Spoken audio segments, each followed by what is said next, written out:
मानसशास्त्राच्या काही प्रमुख व्याख्या. क्रो व क्रो. मानसशास्त्र म्हणजे मानवी व्यवहार व मानवी संबंधाचे अध्ययन होय. Psychology is the study of human behaviour and human relationship. Norman L Munn. आजकाल मानसशास्त्राचा संबंध व्यवहाराच्या वैज्ञानिक संशोधनाशी आहे.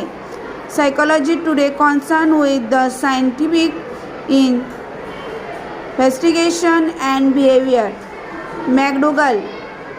मानसशास्त्र हे मानवी व्यवहार, त्यांची कारणे व त्यांच्या स्थितीचा अभ्यास होय.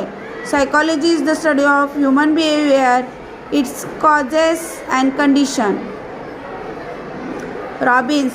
मानव व मानवेतर प्राण्याच्या वर्तनाचे शास्त्र ते मानसशास्त्र. रॉबिन्स. जे बी वॉटसन. मानसशास्त्र म्हणजे मानवी वर्तनाचा अभ्यास करणारे शास्त्र. मानसशास्त्राच्या आता विविध शाखा कोणकोणत्या आहेत पहा. मानसशास्त्राच्या विविध शाखा.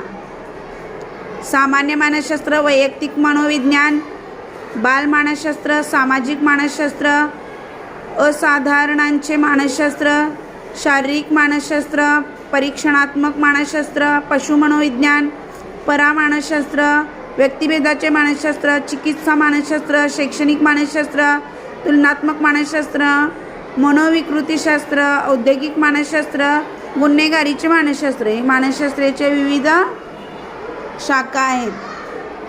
शैक्षणिक मानसशास्त्राच्या वर्तमानाच्या पद्धती कोणकोणत्या आहेत. एक शास्त्रीय पद्धत आहे, दुसरी आहे अशास्त्रीय पद्धत. शास्त्रीय पद्धतीमध्ये प्रायोगिक पद्धत, जॉन ड्यूईची जीवनवृत्तांत पद्धत, सर्वेक्षण पद्धत, निरीक्षण, बाह्य निरीक्षण, वॉटसन यांची पद्धत, वैकसिक पद्धती, अर्नेस्ट जोन्स यांची तुलनात्मक पद्धती, मनोविश्लेषणात्मक पद्धती, सिगमंड फ्राईड याचा समावेश होतो. व अशास्त्रीय पद्धतमध्ये आत्मनिरीक्षण, पर्यक व दंतकथा यांचा समावेश होतो. मानसशास्त्राच्या काही प्रमुख शाखा व आपण व्याख्या पाहिल्या आहेत.